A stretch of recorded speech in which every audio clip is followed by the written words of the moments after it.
நான் உயிரினும் மேலாக நேசிக்கும் எனது தேவர் என்ற சொந்த பந்தல் அனைவருக்குமே வணக்கம். மிக சிறப்பான முறையில, அதாவது மைனாரிட்டியா இருக்கக்கூடிய இந்த கரிசல்குளம் கிராமத்துல இப்படி கடல் அலை போல எல்லாரும் எப்படி திரண்டிருக்கே அப்படிங்கிறது எனக்கு தெரியல. ஏன்னா மைனாரிட்டியா இருக்கக்கூடிய மக்கள் அந்த பகுதியில கரிசல்குளத்துல 30 வீடு தான் இருக்குன்னு அப்படின்னு சொன்னாங்க. ஆனா இன்னைக்கு வர்ற வழியில எல்லா கரிசல்குளத்துக்கு வாரம் தெரிஞ்ச உடனே அந்த இன உணர்வோடு என்ன வழிநெடுக்கும் வரவேற்ற அத்தனை கிராம மக்களுக்கும் எனது மனமார்ந்த நன்றி தெரிவிச்சுக்கிறேன். கரிசல்குளத்துக்கு தானே போறாரு, அவர் பாட்டில் போயிட்டு போட்டோம், கரிசல்குளத்துக்கு போயிட்டு வருவாரு அப்படின்னு நினைக்காம என்னோடு அங்கிருந்து துணை என்று வந்த அனைத்து பக்கத்து கிராமத்தை சேர்ந்த முக்குளத்தூர் சமயத்தை சேர்ந்த அனைவருக்குமே நான் நன்றி தெரிவிச்சுக்கிறேன். இந்த ஒற்றுமையை தான் நான் உங்ககிட்ட எதிர்பார்த்தேன். அடுத்தடுத்து சங்கரன்கோவில் தொகுதியில இந்த தென்காசி டிஸ்ட்ரிக்ட்ல ஆயிரக்கணக்கான அது கிட்டத்தட்ட 100, 200, 300 கிராமங்கள் நம்ம சமுதாயத்தை சேர்ந்த மக்கள் பெரும்பான்மையா இருக்காங்க.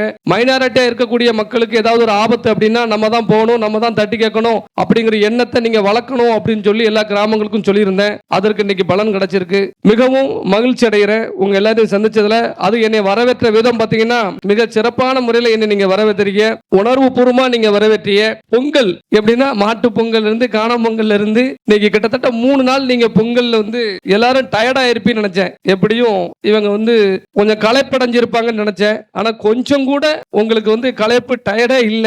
என்னை வரவேற்கும் போது நான் தெரிஞ்சுக்கிட்டேன். உண்மையில மனசார கரிசல்குளம் மக்களுக்கு நான் நன்றி தெரிவிச்சுக்கிறேன், பாராட்டுறேன். இந்த கூட்டத்தை மிக சிறப்பான முறையில இன்னைக்கு நடத்தி காட்டிய இது அனைத்து கிராமங்களுக்கும் போய் நம்ம ஒரு கூட்டம் போடுறோம் அப்படின்னம்னா இந்த நான் இன்னைக்கு பேசுற பேச்சு நாளைக்கு இந்த உலகெங்கும் வாழும் உள்ள தமிழர்கள் நம்ம சமூகத்தை சேர்ந்தவங்க எல்லாருமே பார்ப்பாங்க. அப்போ இந்த கரிசல்குளத்துல கிட்டத்தட்ட இன்னொரு 200 வருஷம் கழிச்சு பார்த்தாலும் அந்த யூடியூப் தளங்கள்ல இருக்கும். நான் நம்ம ஊர்ல பேசின பேச்சு நீங்க எல்லாரும் அந்த வீடியோல இருப்பீங்க, அதுல மாட்டுக்கிறது கிடையாது. அப்போ 200 வருஷம் கழிச்சு நம்ம உயிரோட இருக்க மாட்டோம். அப்ப நம்ம பேர பிள்ளைகளே எல்லாம் வாழும். அப்போ அதை சர்ச் பண்ணி பார்க்கல இன்னொரு நாள் கஷ்டப்படும். அதாவது எப்படின்னா வருங்கால பிள்ளைகள் கஷ்டப்படக்கூடாது தான் இப்படி ஊர் ஊரா போய் நம்ம கூட்டம் போடுறோம். அப்ப நம்ம வருங்கால நம்ம பேர பிள்ளைகளுக்கு நம்ம தலைமுறை நம்மள தப்பா நினைச்சிடக்கூடாது. இவனெல்லாம் என்ன பண்ணானுங்கடா, இப்படி நம்மள நடுத்தரல நட்டாத்துல விட்டுட்டு போயிட்டாங்கடா அப்படின்னு நினைக்க கூடாது. ஏன்னா அந்த யூடியூப் சர்ச் பண்ணி பார்த்தா 200 வருஷம் கழிச்சு ஆனாலும் கரிசல்குளத்துல இத்தனாம் தேதி இன்ன கிழமை இந்த இடத்துல நம்ம முன்னோர்கள் கூட்டம் போட்டிருக்காங்க, நம்ம சமூகத்தின் ஒற்றுமை பத்தி பேசியிருக்காங்க, நம்மளை பத்தியும் பேசியிருக்காங்க அப்படின்னு அவங்க பார்க்கணும். அவங்க எல்லாம் பார்ப்பாங்க. பார்த்தாதான் நம்மளை தப்பா நினைக்க மாட்டாங்க. அதனாலதான் இப்படி எல்லா கிராமங்களிலும் போய் நம்மளால முடிஞ்ச அளவுக்கு பேசி எப்படியாவது இதை சரி பண்ணிரும், இந்த மக்களை ஒண்ணு சேர்த்துரும் அப்படிங்கிற நோக்கத்துல தான் தெரு தெருவா அலைஞ்சுகிட்டு இருக்கிறோம், ஊர் ஊரா அலைஞ்சுகிட்டு இருக்கிறோம். இந்த கூட்டத்தை மிக சிறப்பான முறையில் ஏற்பாடு செய்த பாசமிகு சகோதரர் மாரிச்சாமி PMT கிளை செயலாளர் அவர்களை நான் மனதார பாராட்டுறேன். உண்மையில உங்க ஊர்ல இருந்து ஒரு போராளி எனக்கு கொடுத்திருக்கீங்க. எங்க தென்காசி மாவட்டத்துல எந்த இடத்துல வந்தாலும் அவர் நிக்காரு, எந்த கூட்டத்தில் வந்தாலும் நிக்காரு. உண்மையில நான் மனதார பாராட்டுறேன் அண்ணன் மாரிச்சாமி அவர்களை. அதுக்கப்புறம் ஊர் நாட்டாமைச்சர் முத்துக்குமார் அவர்களையும் நான் மனதார பாராட்டுகிறேன். சந்தனகுமார் அவர்களையும் மனதார பாராட்டுறேன். உங்க தம்பி வெங்கடேஷ் அவர்களையும் நான் மனதார பாராட்டுறேன். சீனி ST கொரியர் அவர்களையும், கருப்பசாமி அவர்களையும், மணி அவர்களையும், செந்தில்குமார் அவர்களையும் மனதார நான் பாராட்டுறேன். இந்த ஊருக்குள் நுழையும் பொழுதே இளைஞர்கள், பெரியவர்கள், குழந்தைகள் அதிகமான பேரு நீங்க இருந்தீங்க. கடந்த வருடத்தை விட இதுவரைக்கும் நடந்த வருடத்தை இதுவரைக்கும் பொங்கல் எத்தனையோ வட்டம் வந்திருக்கு. கரிநாள் வரும்போது உங்களுக்கு பயமா இருக்கோ இல்லையோ, எனக்கு பயமா இருக்கும். தேவமாறு அங்கங்க ஏதாவது தண்ணியை போட்டு சண்டை போட்டுருவாங்களோ, FIR ஆயிருமோ, இவங்களுக்குள்ள பிரச்சனை ஆயிருமோ அப்படின்னு சொல்லி பயந்துகிட்டே இருப்பேன். உண்மையிலே பயந்துகிட்டே தான் இருப்பேன். இன்னைக்கு இந்த திருப்பி எத்தனை FIR விழ போக தெரியல, எத்தனை பேர் படிக்கிறவங்க வாழ்க்கை வம்பா போகுதுன்னு தெரியலையே, இப்படி எல்லாம் ஒரு கவலையில இருந்தேன். ஏன்னா பொங்கல் தீபாவளிக்கு பல்வேறு சென்னை, பெங்களூரு இப்படி நம்ம ஊர்ல இருந்து இந்த கிராமங்கள் தோறும் இருந்து வேலைக்கு போனவங்க அந்த இளைஞர்கள் எல்லாம் பொங்கல் தீபாவளிக்கு வருவாங்க. இந்த வர்றவங்க என்ன செய்யணும்னா அந்த இளைஞர்கள் தாய் தாப்பனை பார்க்க முடியல, நம்ம மனைவியை பார்க்க முடியல, இவ்வளவு நாள் கழிச்சு வந்திருக்கோம் அப்படிங்கிற உண்மையான எண்ணம் இருந்துச்சுன்னா அந்த பொங்கல் தீபாவளி அந்த பொங்கலுக்கு 3 நாள் குடும்பத்தோடு இருந்து சமைச்சு சாப்பிட்டு அன்பை பரிமாறணும். அதுதான் பொங்கல். நீங்க நேரம் என்ன பண்ணிருதிய, அங்க இருந்து வந்துருதிய, வந்துட்டு நம்ம மாமனை பார்க்கல, மச்சான பார்க்கல, ஃப்ரெண்ட்ஸை பார்க்கல அப்படின்னு சொல்லி ஊருக்கு வெளியே ஒரு ஆலமரத்துக்கு அடியிலையோ இல்ல ஒரு ஆத்து பக்கத்துல உட்கார்ந்து நம்ம லைட்டா சரக்கு அப்படின்னு சொல்லி சரக்கு அடிக்க. அப்படி சரக்கு அடிக்கும் பொழுது உங்களுக்குள்ள ஏதாவது அந்த பையனுக்கு யாராவது ஒரு பகை இருந்துச்சு, ஏதாவது ஒரு அட்டாக் பண்ணாங்க அப்படின்னு சொன்னா உங்க எல்லாரும் மேலயும் FIR ஆயிருது, உங்க எல்லாரும் மேலயும் FIR ஆயிருது. ஆனா நீங்க பெங்களூர்ல இருந்து சென்னையில இருந்து வேலையை விட்டுட்டு வந்திருப்பீங்களா, நீங்க திருப்பி வேலைக்கு போகணும்ல, இன்னைக்கு இங்க ஜெயிலுக்கு போயிருவே. அப்ப அந்த வேலை போயிரும், அப்ப நம்ம மேல வழக்கு வந்துரும், அப்ப நம்ம வாழ்க்கை முடிஞ்சுதா. அதுக்கு தான் தொடர்ந்து வீடியோ விட்டுக்கிட்டே இருந்தேன். யாரும் தப்பு செஞ்சாங்க தம்பி, சென்னையில இருந்து வரவன் பெங்களூர்ல இருந்து வரவன் வீட்டுல அக்கா தங்கச்சியோட மனைவியோட தாய் தந்தையோட வந்து உட்காருங்கப்பா, எங்கேயும் ரோட்ல போய் நின்று இந்த நல்ல நாள் பொல நாளுக்கு தான் பிரச்சனை வரும். ஏன்னா நான் வாழ்க்கையில ரொம்ப சந்தோஷப்பட்ட நாள் எது தெரியுமா? வாழ்க்கையில இத்தனை ஆண்டுகளுக்கு அப்புறம் இந்த பொங்கலுக்கு தான் 2 போன் வந்திருக்கு. புரியுதுல? போன வருஷம்லாம் 100 போன் வந்திருக்கு பிரச்சனைன்னு சொல்லி. இந்த வருஷம் வெறும் 2 தான். அந்த 2ம் நல்ல சம்பளத்துல இருந்த பையன், சென்னையில நல்ல சம்பளத்துல இருந்த பையன் தேவையில்லாம இன்னைக்கு பொங்கல் திருவிழாக்கு வந்து அந்த இடத்துல போய் மது அருந்திட்டு சண்டை போட்டு ஒருத்தனை மண்டையை உடைச்சு நேத்து ரிமாண்ட், நேத்து ஜெயிலுக்கு போயிட்டான். அவங்க அம்மா வந்து நேரா என் வீட்டுக்கு வர்றாங்க. அவங்க அம்மாவும் அப்பாவும் அந்த பொண்ணு கொடுத்த மாமனார் மாமியாரும் வராங்க. வந்து இந்த மாதிரி என் பிள்ளை தப்பே பண்ணலையா, என் பிள்ளைய போலீஸ் பிடிச்சு போயிட்டு, தப்பே பண்ணாம உன் பிள்ளை எப்படிமா போலீஸ் பிடிக்கும் அப்படிங்கிற. இல்லையா என் பிள்ளை தப்பே பண்ணல அப்படின்ட்டாங்க. ஏன்னா தாய் தாப்பனுக்கு தெரிஞ்சாதானே, பெத்த பிள்ளை ரோட்ல போய் சண்டை போடுறது தாய் தாப்பனுக்கு தெரியாதுல்ல. அப்ப என் பிள்ளை தப்பே பண்ணல, என் பிள்ளை ஒழுங்கா இருக்கா, என் மாமன் மேல எந்த வழக்கம் இல்ல அப்படின்னு உடனே எப்போதுமே அந்த எஸ்பி கான்ஸ்டபிளுக்கு அடிப்பேன். உயர் அதிகாரிக்கு அடிக்குது பதிலா அந்த ஸ்டேஷன் எஸ்பி கான்ஸ்டபிளுக்கு அடிச்சு கேட்டோம்னா எல்லா விஷயமும் தெரியும். அடிச்சு கேட்கிறேன். கேட்கும் பொழுது அண்ணா நேத்து இந்த மாதிரி ஒரு பிரச்சனை நடந்துச்சுனே, அதுல இந்த பையன் தான் ஒண்ணா இருக்கிறான், இவன் தான் அருவாள் எடுத்துட்டு போய் வீட்டு கதவை கொத்தி இருக்கான், இவன் தான் பைக்கை வெட்டி இருக்கான். அதான் நான் அப்போ சரி இப்போ எப்படின்னா என்ன ஆச்சு, இவன் கன்ஃபார்மா இருக்காம உடனே இன்ஸ்பெக்டர் அடிச்சு கேட்கிறோம், வீடியோ வேணா அனுப்பட்டுமா அப்படிங்க. எஸ்பிக்கு எல்லாத்துக்கும் அனுப்பியாச்சு வீடியோ எல்லாம். முழுக்க ஒண்ணா அவன் தான் செயல்பட்டு இருக்கான். அப்ப அவன் வாழ்க்கை போச்சா, 4 பேருடைய வாழ்க்கை நேத்து போச்சா, நேத்து முடிஞ்சு போச்சு. அப்ப அவன் மாசம் 40,000 சம்பளம் எல்லாம் க்ளோஸ் ஆயிட்டுல, இனிமே ஜெயிலுக்கு போயிருவான். அதைத்தான் சொன்னேன், பார்த்து செயல்படுங்க. உங்களை கஷ்டப்பட்டு படிக்க வைக்காங்களே, உங்களை வளர்த்து விடுதாங்களே, அப்ப நீங்க எல்லாம் இப்படி பண்ணுதீங்களே ஒரு வேதனையில தான் ஊரா போயிட்டு எல்லாரும் குடிக்காங்க, மது அருந்தாதீங்க, ரோட்ல 9 பண்ணாங்கன்னு எதுக்கு சொன்னா, காலம் நமக்கான காலம் இல்ல, நமக்கான பாதுகாப்பு இல்ல. புரியுதுல? சட்டம் நமக்கு பாதுகாப்பு இல்ல, சட்டம் இன்னைக்கு சரி கிடையாது. அப்ப நாம எல்லாம் கரெக்டா, இளைஞர்கள் நீங்க கரெக்டா இருந்தா மட்டும்தான் வீடை காப்பாற்ற முடியும் அப்படிங்கிற ஒரே ஒரு நோக்கம் தான்.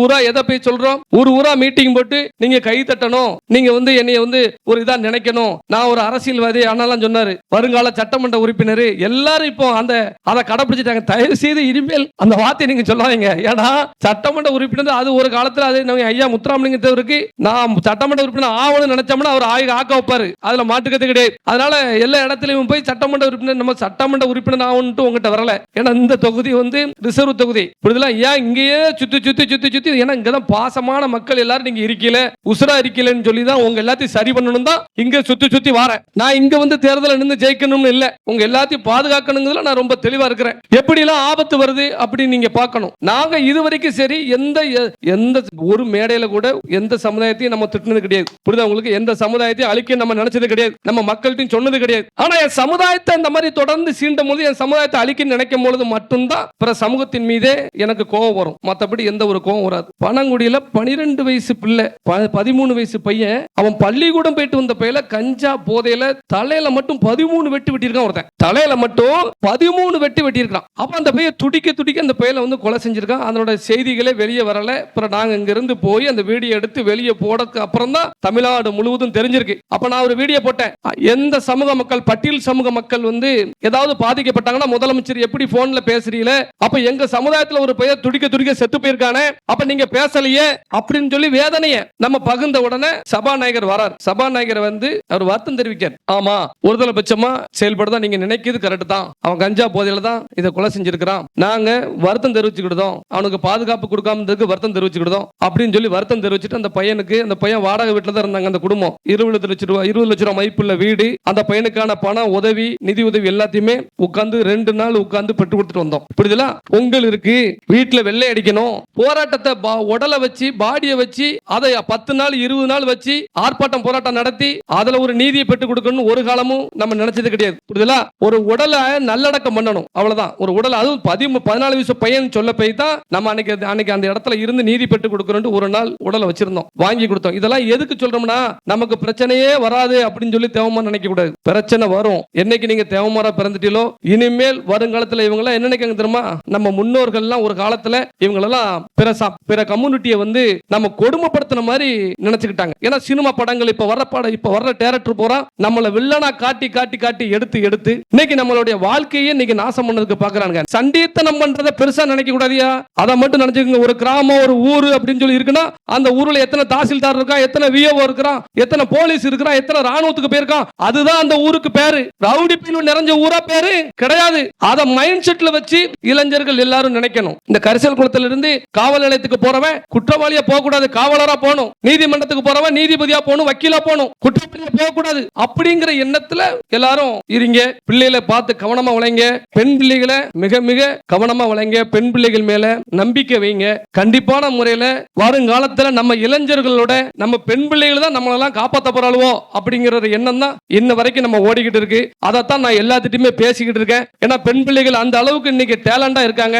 அந்த பெண் பிள்ளைகளுக்கும் நான் சொல்லக்கூடியது ஒன்னே ஒண்ணுதான், உங்க மேல உசுரா உங்க அண்ணன் தம்பி, உங்க மாமன் மச்சன, தாய் மாமன் இப்படி எல்லாம் வந்து மிகப்பெரிய ஒரு பெரிய வட்டாரமே உங்க மேல ஒரு அன்புல இருக்கும். அதனால காதலுங்கிற போர்வையில நம்ம ஆளுக்க பிள்ளைகள் எல்லாம் வேணும்னே நான் தேவமாறு அப்படின்னு சொல்லி தான் இன்ஸ்டாகிராம்ல எல்லாரும் பழகுறான் பேசுறான். அதுல ரொம்ப கவனமா நீங்க எல்லாம் கையாளணும். அதனால பாதிக்கப்பட்ட பிள்ளைகள் ஏகப்பட்ட பிள்ளைகள் இன்னைக்கு இருக்கு. ஒவ்வொரு ஊர்லயும் ஒவ்வொரு கிராமங்கள்லயும் இளைஞர்கள் நீங்க தான் அந்த ஊரை காப்பாற்றணும். அந்த ஊரோட அந்த ஊர்ல இன்னைக்கு பெண் பிள்ளைகள் இருக்கு, குழந்தைகள் இருக்குன்னா நம்ம ஊர்ல உள்ள இளைஞர்கள் பார்த்துக்கிட்டு இருப்பான், நம்மள பார்த்துக்கிடுவான் அப்படிங்கிற ஒரு காரணம் தான். நீங்க ரோட்ல தள்ளாடுனீங்களே தண்ணியை போட்டு இப்படி அப்படின்னு சொன்னீங்கன்னா பாதுகாக்க முடியாது. அதை மனசுல வச்சு எல்லாரும் இளைஞர்கள் குடிப்பதை 200% நிப்பாட்டிடுங்கய்யா. குடியில எதுவுமே கிடையாது. குடியால நம்ம வீரம் போச்சு, நம்ம பேரு போச்சு, மரியாதை போச்சுங்கிறத நீங்க எல்லாரும் நினைக்கணும். அக்கா தங்கச்சி மேல பாசம் இல்ல, மனைவி மேல பாசம் இல்ல, தாய் தந்தை மேல பாசம் இல்ல. அப்படி ஒரு சூழல் எப்படி உருவாச்சு? குடி. அந்த குடியால தான். அதனாலதான் இன்னைக்கு வந்து திசை மாறுது. 4 பிள்ளைகள் இருக்க வீட்டுல 500 ரூபாய்க்கு வேலைக்கு போயிட்டு 300 ரூபாய்க்கு குடிச்சிட்டு வந்து 200 ரூபாய் கொடுத்தா குடும்பம் நடத்த முடியாது. அப்ப அந்த பொட்ட பிள்ளைகளை வேலைக்கு அனுப்புறாங்க. நீ பாசம் கட்ட மாட்டேங்க. அக்கா மேலயும் பாசம் இல்ல, தங்கச்சி மேலயும் பாசம் இல்ல, மனைவி மேலயும் பாசம் இல்ல. அப்ப வேலைக்கு போகும்போது வேலைக்கு போன இடத்துல ஒருத்தன் என்ன சொல்லுவான், நல்லா இருக்கியாமா, சாப்பிட்டியா, பாத்து வாமா, என்னமா உடல் மேடு இந்த மாதிரி மெலிஞ்சிருக்கன்னு சொன்ன உடனே நம்ம அம்மாவோட, நம்ம அப்பனோட, நம்ம அண்ணனோட, நம்ம தம்பியோட பாசம் காட்டுதானே அப்படின்னு சொல்லி மாறுமா மாறாதா? அப்ப இதுக்கு காரணம் நம்ம இதெல்லாம் நடந்துகிட்டு இருக்கிறத சொல்றேன், நடக்காத சொல்லல. இதெல்லாம் கண் கூட நடந்துகிட்டு இருக்கு. அதனால இளைஞர்கள், பெரியவர்கள் தயவு செய்து சொல்றேன், ஆண்கள் தான் எல்லா விஷயத்துக்குமே நம்ம காரணமா அமைஞ்சிருந்தோம். ஒரு சமூகம் கெட்டு போறதுக்கு பொட்ட பிள்ளைலாம் ரோட்ல போய் சண்டை எடுத்துட்டு வருது, பொம்பளை பிள்ளைலாம் ரோட்ல போய் கல்ல கொண்டு எறிஞ்சிட்டு சண்டை போட்டு வருது, ஆம்பளை பிள்ளை தான் ரோட்ல போய் நின்று வம்பு இழுத்துட்டு வேலையில போற ஓனான வீட்டுக்குள்ள விட்ட மணிக்கு எடுத்து பிடிச்சு விட்டுட்டாங்க. நேரம் போலீஸ் வந்துருது. காவல்துறை அங்கிருந்து கோபத்துல வரும்போது உன் மவன எங்க அப்படின்னு கேட்கும்போது என் மவன் தப்பே பண்ண மாட்டான்னு சொல்லி உன் தாய் சொல்லுவா, உன் மேல நம்பிக்கையில. அப்ப அந்த காவல்துறை உன்னை உன் தாயையும் உன் தங்கையும் தப்பா பேசுவாங்க. அப்ப அப்பவே அந்த மான மரியாதை போச்சா? அதனால சொல்லுதேன், வீட்டுல நம்ம ரோட்ல சண்டை இருக்கோம்னா வீட்டுல யார் இருக்கான்னு யோசிக்கணும். நம்ம சண்டை போட்டு ஓடிடுவோமே, அப்ப நம்ம வீட்டுக்கு போலீஸ் போயிருமே, நம்ம அம்மா உட்காந்துருப்பல, நம்ம அக்கா உட்காந்துருப்பல, அப்படிலாம் மனசுல நினைக்கணும் தம்பி. நம்ம தேவமாரா பிறந்திருக்கோம். இதெல்லாம் பழக்க வழக்கம் கிடையாது, புரியுதுல? அனைத்து சமுதாய மக்களும் சொல்றேன், இங்க நிறைய சமுதாய மக்கள் இருக்கு. நம்மளை படைச்சதே அதுக்கு தான் படைச்சிருக்கான். அனைத்து சமுதாய மக்களையும் காப்பாற்றணும். யாருக்கும் அடிமை கிடையாது. தாழ்த்தப்பட்டவன் இவன் பெரியவன் அவன் பெரியவன் கிடையாது. இதை முதல்ல மைண்ட் செட்டில் நினைச்சுக்கோங்க, புரியுதுல? நாம நம்ம பிள்ளைகளை நம்ம நல்லபடியா வளர்த்து நம்ம படிக்கணும், வைக்கணும், போகணும். இளைஞர்கள் பிற சமுதாயத்தோட போர்டுகள் இருக்கும், பிற சமுதாய ஊர் இருக்கும். அங்க இருந்து வரும்போது டர்னு முறுக்கிறது வண்டியை, அப்படி முறுக்க கூடாது. அப்ப அங்க ஒரு பிரச்சனை வரும். பிற சமுதாயத்தோட போர்டு இருக்கும், அதுகிட்ட போய் ஒரு சில வேலை செய்யக்கூடாது. இதெல்லாம் உங்களுக்கு சொல்லி தான் புரிய வைக்க முடியும். சண்டையா வருது, ஏன் பிரச்சனை வருது? இதனாலதான் வருது. அதனால சொல்றேன், நான் உங்களுக்கு, அதாவது உங்களை நல்ல என்னோட பணி என்ன தெரியுமா? உங்க எல்லாத்தையும் உங்க பிள்ளைகள நீங்க படிக்க வைங்க. உங்க பிள்ளைகளை நான் அது வரைக்கும் பாதுகாப்பு கொடுப்பேன். உங்க பிள்ளைகளை கவர்மெண்ட் உத்தியோகத்துக்கு போகணும், அங்கேயும் பிரச்சனை நடக்கு. கவர்மெண்ட் உத்தியோகத்துக்கு இன்னைக்கு தேவை மாதிரி வேலை பார்க்க முடியல, அதையும் நான் பாதுகாத்துக்கிட்டு தான் இருக்கிறேன். இப்படி நான் உங்களை பாதுகாத்து கொண்டு போயிருவேன். நீங்க எந்த பிரச்சனைக்கு போகாதாங்க. உங்களுக்கு ஒரு பிரச்சனைனா நான் வருவேன், அதுல மாட்டுக்கத்தே கிடையாது, கடைசி வரைக்கும் நிப்பேன். ஏன்னா நான் உங்களுக்காண்டி தான் ஊரா தெருவா இப்ப வரைக்கும் இன்ன வரைக்கும் ஒரு நொடி கூட ஓய்வு இல்லாம உங்களுக்கு தான் உழைச்சிட்டு இருக்கேன். அதை நீங்க நினைக்கணும். எனக்கு நீங்க கொடுக்கக்கூடிய கூலி என்ன தெரியுமா? எனக்கு நான் உங்ககிட்ட துட்டு கட்டனா, பணம் கட்டனா, இந்த கூட்டத்துக்கு வாங்கினா எல்லாரும் வந்துட்டியே, ஏன்டா துட்ட கட்டியே, அவ்வளவு வந்து இருக்கில்ல, 100 200 300 500 கொடுத்த விட கூடாது இந்த கூட்டம். ஆனா ஏன்னா உணர்வோட கூடி இருக்க பாருங்க, அதுதான் சமுதாய பற்று, சமுதாய உணர்வு. எனக்கு நீங்க கொடுக்கக்கூடிய கூலி என்னன்னா, என் பேச்ச இந்த இளைஞர்களும் இந்த பொதுமக்களும் மக்களும் கேட்கணும் அப்படிங்கிற ஒரே ஒரு எண்ணம் தான், வேற எந்த எண்ணமும் கிடையாது. அதனால என்ன சொல்றோம்னா, இளைஞர்கள் மிகவும் கவனமாக நீங்க இருக்கணும். பல்வேறு இடங்கள்ல அண்ணாச்சி சொன்னாப்ல எல்லாரும் விமர்சனம் பண்றானுங்கனே, நம்மள வந்து எல்லாரும் விமர்சனம் பண்றான். நம்ம சாதியிலே பிறந்த ஒரு சில பேர் இருப்பான், நம்ம சமுதாயத்திலே பிறந்தவன் ஒரு சில பேர் இருப்பான். அவன் வந்து அவனுக்கு கொடி பிடிக்கணும், அவனுக்கு கோவிந்தா படணும் அப்படின்னு சொல்லி நினைப்பான். அவன் தான் என்னைய வந்து நான் எனக்காண்டி நீங்க கொடி பிடிக்காதீங்கப்பா, குடும்பத்தை பாருங்கப்பா, நல்லது செய்யுங்கப்பா அப்படின்னு தான் சொல்லியிருக்கிறேன். நான் எல்லா இடத்துலயும் போய்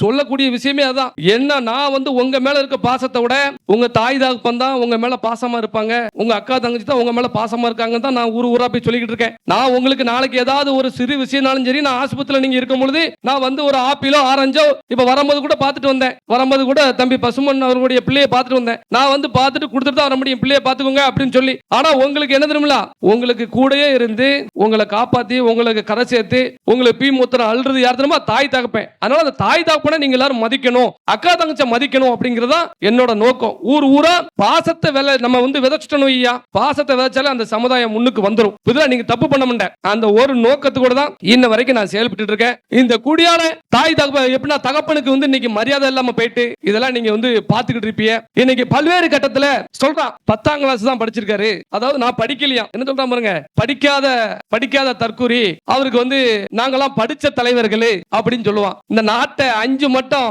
நாட்டை ஆண்ட அந்த கருணாநிதி இருக்கார்ல, அவர் என்ன படிச்சிருக்காரு? காமராஜர் மிக சிறப்பான முறையில ஆட்சி புரிஞ்சாரு, அவர் என்ன படிச்சிருக்காரு? அவரும் படிக்கல. இன்னைக்கு உலகெங்கும் கிரிக்கெட்டோட கடவுள், கிரிக்கெட் விளையாட்டோட கடவுள் சச்சின் டெண்டுல்கர் 10ஆம் கிளாஸ் தான் படிச்சிருக்காரு. அதையெல்லாம் விட்டுருங்க, நாமெல்லாம் உசுரா நினைக்கக்கூடிய குலதெய்வமா நினைக்கக்கூடிய எங்க ஐயா பசுமன் முத்துராமலிங்க தேவரே 10ஆம் கிளாஸ் தான் படிச்சிருக்காரு.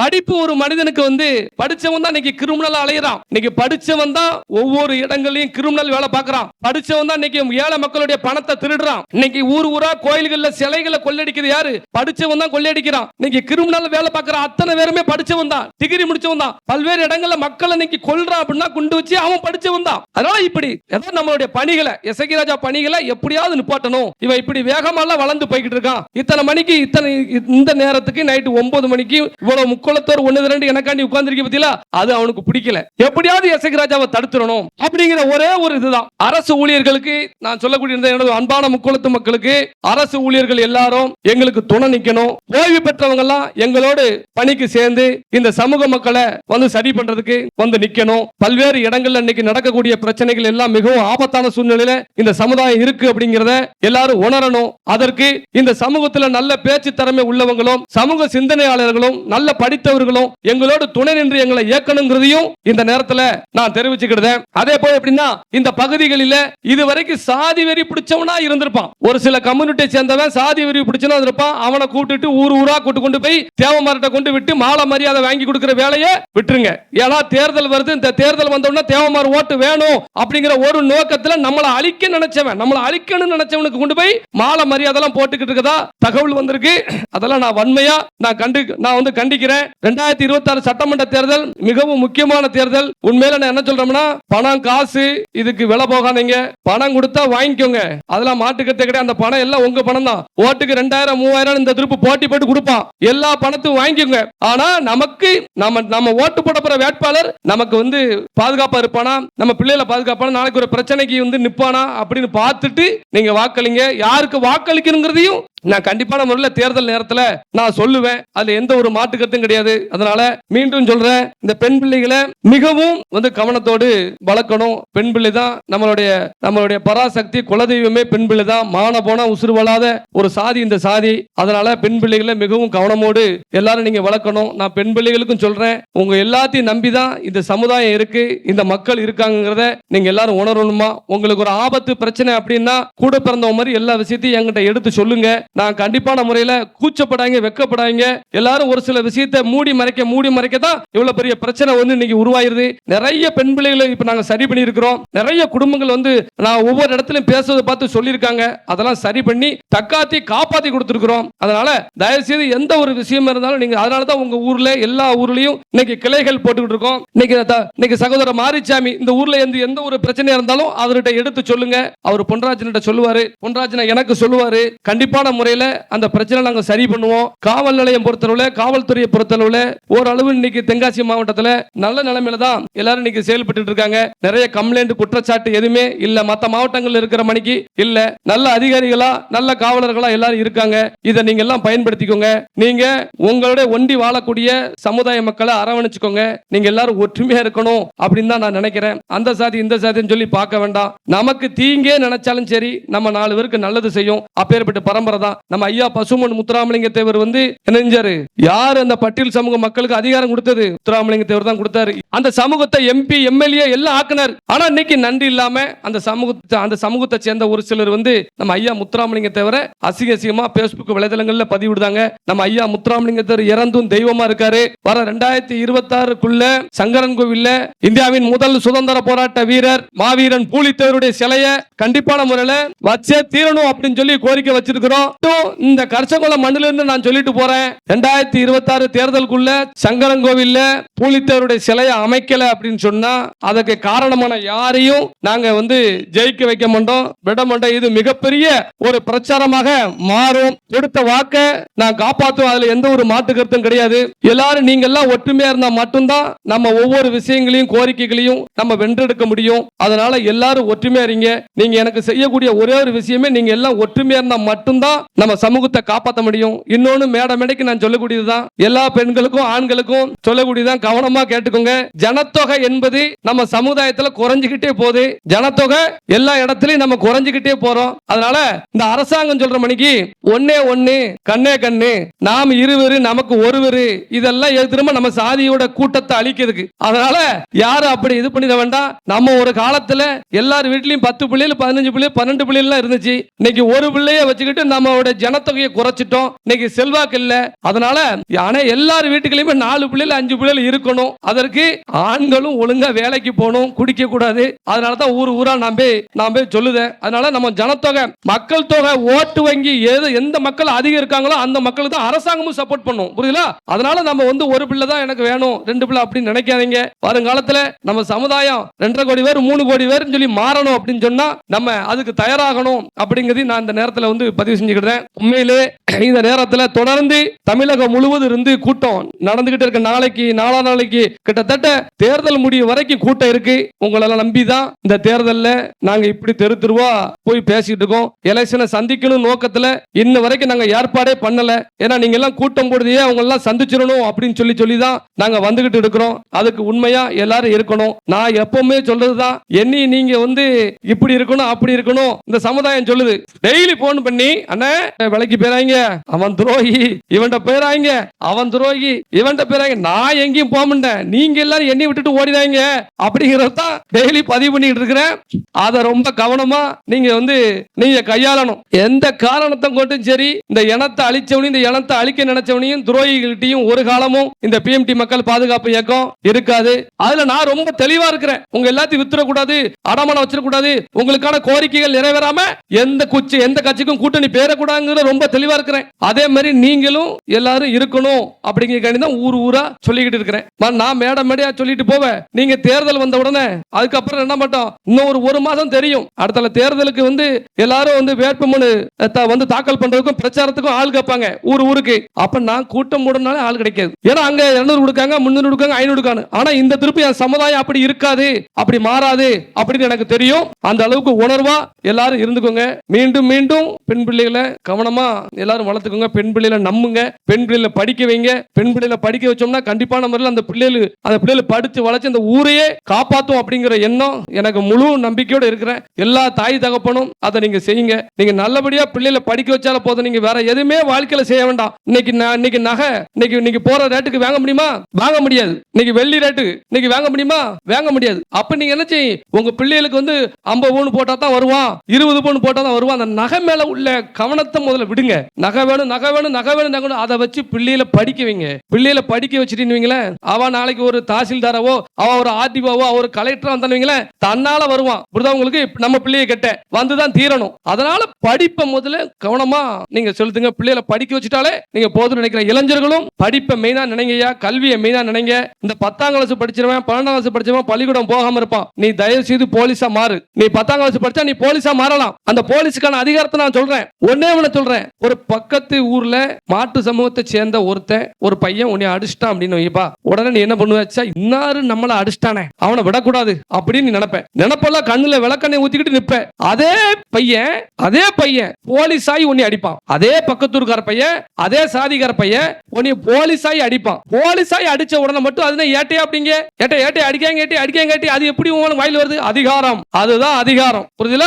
அப்ப நாம அந்த இடத்துக்கு வரணுமா வேண்டாமா? அப்ப 10ஆம் கிளாஸ் படிச்சுட்டு நம்ம அப்படி நினைக்காத. 10ஆம் கிளாஸ் படிச்சாலும் போலீஸா போகலாம், ராணுவத்துக்கு போகலாம். இப்படி போக நினைங்கப்பா. இப்படி போக நினைக்க. ஒருத்தர் சண்டை போடணும் அப்படின்னு நினைக்கிய, நான் 4 பேரை அடிச்சாதான் எனக்கு தூக்கம் வரும் அப்படின்னா போலீஸாய் அடி. அது ஒரு யூனிட்டா போயிரும்ல உனக்கு. நீ ரோட்ல நீ 4 பேரை அடிக்கணும் வைக்கணும் முறுக்கிட்டு இருந்தா ஒன்னே தூக்கி போட்டு மிதிச்சு பாளையங்கோட்டையில தான் போகணும். உள்ள பாளையங்கோட்டை தான் இருக்கணும். பாளையங்கோட்டைக்கு போனாலும் கேளுங்க, பாளையங்கோட்டை ஜெயிலுக்கு போறேன், என்னை பிடிச்சி உள்ள வச்சிருக்காங்க.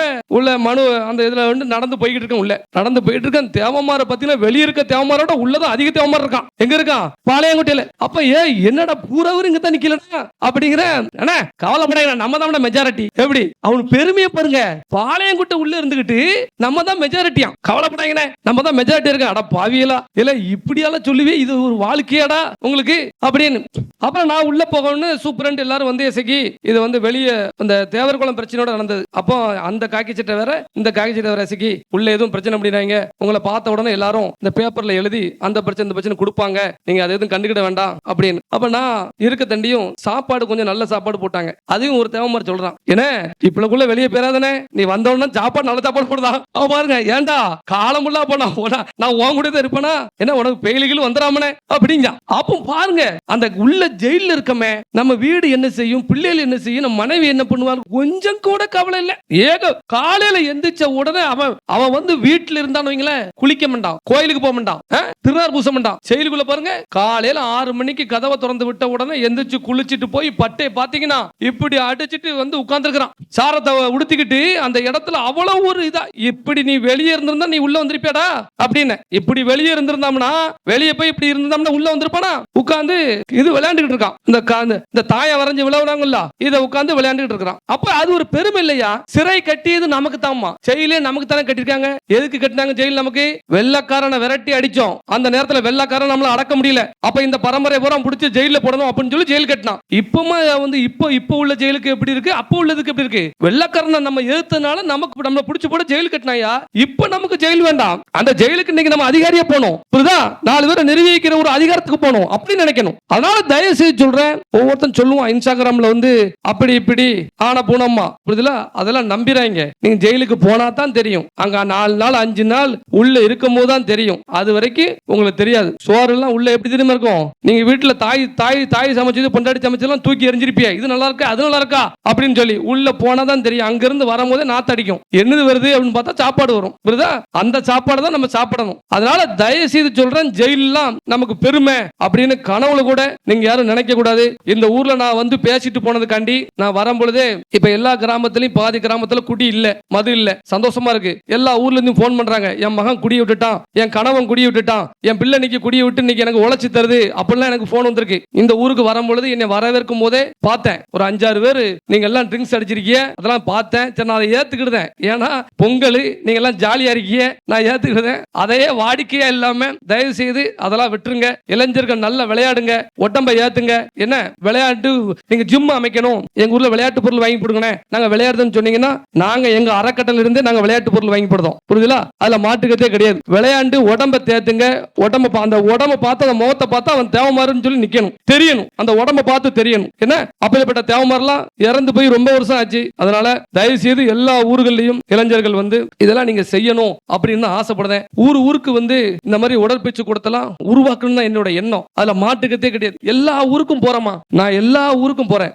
மாட்டு சமயத்தை சேர்ந்த அந்த கிராஸ் பண்ணும் பொழுது அந்த ஊர் ஆலமரத்துக்கு மத்தியில மாட்டு சமய மக்கள் இருக்கக்கூடிய ஆலமரத்துக்கு அடியில இந்த பார் கிடக்கு, விளையாட்டு பொருள் கிடக்கு, விளையாட்டு பொருள் பார் கிடக்கு. அதுல ஒரு சின்ன நூலகம் இருக்கு. அப்ப அந்த பசங்க நல்லா விளையாடுறாங்க, அந்த நூலகம் வந்து புத்தகத்தை படிக்கும் அந்த ஆலமரத்துக்கு அடியில. தேவமாறு ஊர் எந்த ஊருக்குலாம் நான் போறேனோ அந்த ஊர்லாம் பூரா ஆலமரத்துக்கு அடியில பாட்டு தான் கிடக்கு, பார் கம்பி கிடையாது, பாட்டு தான் கிடக்கு. ஏன்னா தேவமாருக்கு ரெஸ்ட் வேணும். கரெக்டா அந்த இடத்துல காத்து நல்ல காத்தோட்டம் இருந்த உடனே அந்த இடத்துல கொஞ்சம் அந்த இது இருக்கக்கூடாது அப்படிங்கறத அவன் கூட பிறந்தவன தான் சொல்றேன். உன் கூட பிறந்தவனா தான் இதெல்லாம் நான் எல்லா பக்கமும் பேசிட்டு இருக்கியா, அதை உணரப்பை தான் நான் பேசுறேன். தயவு செய்து இனி அப்படி இருக்க கூடாது. இந்த ஊர்ல ஏற்கனவே மது அருந்திக்கிட்டு இருந்தவங்களும் இனிமேல் நீங்க அடிக்க கூடாது. அதுக்கான சக்தி எனக்கு கிடைச்சாலும் உங்களுக்கு அதை கூட நான் வந்து கேரளால இருந்து கூட நான் மை வாங்கி போடுறதுக்கு தயாரா இருக்கிறேன். தேவமாருக்கு போறான், புரியுதா? குடிக்க கூடாதுன்னு சொல்லி. அதனால தயவு செய்து அந்த பழக்கழக்கம் இருந்தாலும் நீங்க எல்லாம் விட்டுறணும். என்ன இவ்வளவு நேரம் இருந்து என்னோட பேச்சை கேட்டதற்கும், என்னை மிக சிறப்பான முறையில என்னை வரவேற்றதற்கும் நான் அந்த ஊர் மக்களையே கரிசல்குளம் மக்கள் அனைவருக்கும் நான் நன்றி தெரிவிச்சுக்கிறேன். இன்னைக்கு நான் போனாலும் உங்களுக்கு காது குத்துக்கோ உங்க வீட்டு கல்யாண வீட்டுக்கோ நான் வரணும் வரலே தெரியாது. உங்களுக்கு ஏதாவது ஆபத்து அப்படின்னா எசகிராஜா எங்க இருந்தாலும் கரிசல்குளத்துக்கு வருவேன் அப்படின்னு நான் தெரிவிச்சுக்கிட்டேன். அருமையான கோரிக்கைகளை சங்கரங்க தொகுதிக்கு கொடுத்திருக்கிய நெசவு தொழில் மேம்பட ஆவணம் செய்ய வேணும் அப்படின்னு சொல்லி அதாவது நிறைய கோரிக்கைகளை கொடுத்திருக்காங்க. மாவட்ட நிர்வாகத்துக்கும் மாண்புமிகு முதல்வருக்கும் நான் சொல்லக்கூடியதுதான், இந்த பகுதிகளில் எண்ணற்ற தொழிற்சாலைகள் வேலைகள் இல்லாதனால இளைஞர்கள் கெட்டு போறதுக்கும் ஊர் விட்டு ஊர் போறதுக்கும் நிறைய இன்னைக்கு வாய்ப்புகள் இருக்கிறது. அவங்க எல்லாம் வெளிநாடுல வெளியூர்ல இருக்கிறாங்க. அதனால இந்த பகுதிகளில் நெசவு தொழில் மேம்பட ஆவணம் செய்ய வேண்டும். அரசு மருத்துவமனை தரம் உயர்த்த வேண்டும். சிப்காட் உருவாக்கி தொழிற்சாலைகளை ஏற்படுத்தி வேலை வாய்ப்பை உருவாக்க வேண்டும். அனைத்து ஊர்களிலும் குளங்களை தூர்வாரி கரைகளை பலப்படுத்த வேண்டும். மாமன்னர் பூலித்தேவருக்கு அவர் மறைந்த இடத்தில் சிலை வைக்க வேண்டும். சங்கரங்கோவில் ராஜபாளையம் ரோட்டில் புளியங்குடி ரோட்டிலும் ரயில்வே மேம்பாலம் அமைக்க வேண்டும். சங்கரங்கோவில் தொகுதிக்குட்பட்ட மேலநிலையங்கள் ஒன்றியத்துக்குட்பட்ட கிராமங்களில் பெண்களுக்கு மார்பக புற்றுநோய்க்கான சிறப்பு குழுவை அமைத்து விழிப்புணர்வு ஏற்படுத்தவும் வராமல் தடுக்க நடவடிக்கை வேண்டும் என்று கேட்டுக்கொள்கிறோம். தமிழகத்தில் சட்டமன்ற தொகுதியில் சுழற்சி முறையில் பொது தொகுதிகளாக ஆக்க வேண்டும். கடந்த 20-30 ஆண்டுகளுக்கு மேலாக இருக்கும் இந்த சங்கரங்கோவில் தொகுதியை பொது தொகுதியாக மாற்றணும். திருவேங்கடம் தாலுகாவை வறட்சி பகுதியாக அறிவிக்க வேண்டும். கடந்த 4 ஆண்டுகளாக உளுந்து, பாசி மற்றும் மக்காச்சோளத்திற்கு இன்சூரன்ஸ் மற்றும் நிவாரணம் வழங்க வேண்டும். எலுமிச்சைக்கு நிரந்தரமாக ஆதரவு விலை நிர்ணயிக்க வேண்டும். புளியங்குடியை விட அதிகமாக சங்கரங்கோவில் பகுதியில் எலுமிச்சை பயிரிடுவதால் எலுமிச்சைக்கு ஏற்றுமதி வசதி செய்து கொடுக்க வேண்டும். ஆலமநாயக்கர்பட்டி அரசு உயர்நிலைப் பள்ளியை அரசு மேல்நிலைப் பள்ளியாக தரம் உயர்த்த வேண்டும். வேளாண்மை துறை அதிகாரிகள் விவசாயிகளுக்கு சரியான ஒத்துழைப்பு தரவில்லை என்று குற்றச்சாட்டு வருகிறது. அதை சரி பண்ணணும். மேலும் அரசு கொடுக்கும் மானியத்தை சரிவர கொடுக்க மாட்டாங்க அப்படிங்கிற புகாரும் வந்திருக்கு. அதையும் மாவட்ட நிர்வாகம் சரி செய்ய வேண்டும். செண்பகவல்லி அணையை சரி செய்து கொடுக்க வேண்டும். வாசுதேவநல்லூர், சிவகரி, திருவேங்கடம் பகுதி விவசாயிகளுக்கு நீர்ப்பாசனத்துக்கு தேவையான தண்ணீர் கிடைக்க ஏற்பாடுகள் செய்ய வேண்டும். குருவிகுளம் பஸ் ஸ்டாண்ட் அருகே உள்ள கரையை சீர் செய்து பூங்கா அமைத்திட வேண்டும். இதெல்லாம் தேர்தல் முடிஞ்சு போச்சு, 5 வருஷம் முடிஞ்சு போச்சு. இதுல ஒண்ணுமே செய்யல. ஆனா இப்ப ஓட்டு கேட்டு ஒத்துருவாங்க. என்ன எத்தனை கோரிக்கை இருக்கு பாருங்க. அழகான கோரிக்கைகள். உண்மையில தேவமாற பாராட்டுறேன். பரவாயில்ல. இப்பெல்லாம் எல்லாரும் இப்படி எல்லாம் கோரிக்கைகளை அந்தந்த பகுதிக்கான கோரிக்கைகள் என்னங்கிற கேட்கும் பொழுது அழகான முறையில டைப் அடிச்சு கொடுத்திருக்காங்க. இன்னொன்னு உங்களுக்கு சொல்லிட்டு நான் விடைபெறுகிறேன். என்னன்னா, மனு எழுதணும். ஏதாவது உங்களுக்கு ஒரு எந்த திட்டத்துக்கான மனு எழுதணும் அப்படின்னாலும் சரி, காவல்துறைக்கு போய் மனு எழுதணும், ஒரு புகார் கொடுக்கணும் அப்படின்னாலும் சரி, நீங்க மனு எழுதுறதுக்கு சோம்பேறி படுவீன்னு தெரியும். அதனால மனு எழுதுறதுக்கு விருப்ப பண்ண மாட்டீங்கன்னு தெரியும். அதுக்காண்டியே கம்ப்ளைண்ட் கொடுக்க போக மாட்டீங்கன்னு தெரியும். அதனால எங்களது பிஎம்டி மக்கள் பாதுகாப்பு இயக்க அலுவலகத்துல 24 மணி நேரமும் செயல்படுத்த மணிக்கு தம்பி 24 மணி நேரம் உங்களுக்காக மனு அடிச்சு கொடுப்போம். தமிழ்நாடு முழுவதும் இன்னைக்கு மனு அடிச்சு கொடுக்கும். அதுக்கு காசு எல்லாம் நீங்க கொடுக்க வேண்டாம். இதெல்லாம் போன் பண்ணி ஐயா எனக்கு ஒரு பிரச்சனை அப்படின்னு சொன்னா ஆதார் கார்டு போட்டு விட்டு அந்த மனு அடிச்சு உங்களுக்கு பிடிஎஃப் அனுப்புவாங்க வாட்ஸ்அப்ல. அதுல நீங்க கையெழுத்து மட்டும் கொண்டு போய் மனு கொடுத்தா போதும். இதுக்கு மேல தேவமாருக்கு எதுவுமே செய்ய முடியாது. புரியுதுல? நீங்க அதை பயன்படுத்திக்கோங்க. நீங்களா அதை பயன்படுத்திக்கோங்க. மனு எழுதுனா மட்டும்தான் பிழைக்க முடியும். எழுதணும். ஒவ்வொரு விஷயத்தையும் எழுதணும். அதனால இளைஞர்கள், பெண்கள் எல்லாரும் ரொம்ப ஃப்ரீயா இருக்கும் போதெல்லாம் புத்தகங்கள் படிங்க. புத்தகம் படிச்சுட்டு நல்லபடியா அறிவை வளர்க்கணும் அப்படின்னு சொல்லி நான் கேட்டுக்கொள்கிறேன். மீண்டும் இந்த கரிசல்குளம் மக்களை பார்க்க நான் கண்டிப்பான முறையில் வருவேன்னு சொல்லி நான் தெரிவித்துக் கொள்கிறேன். நன்றி.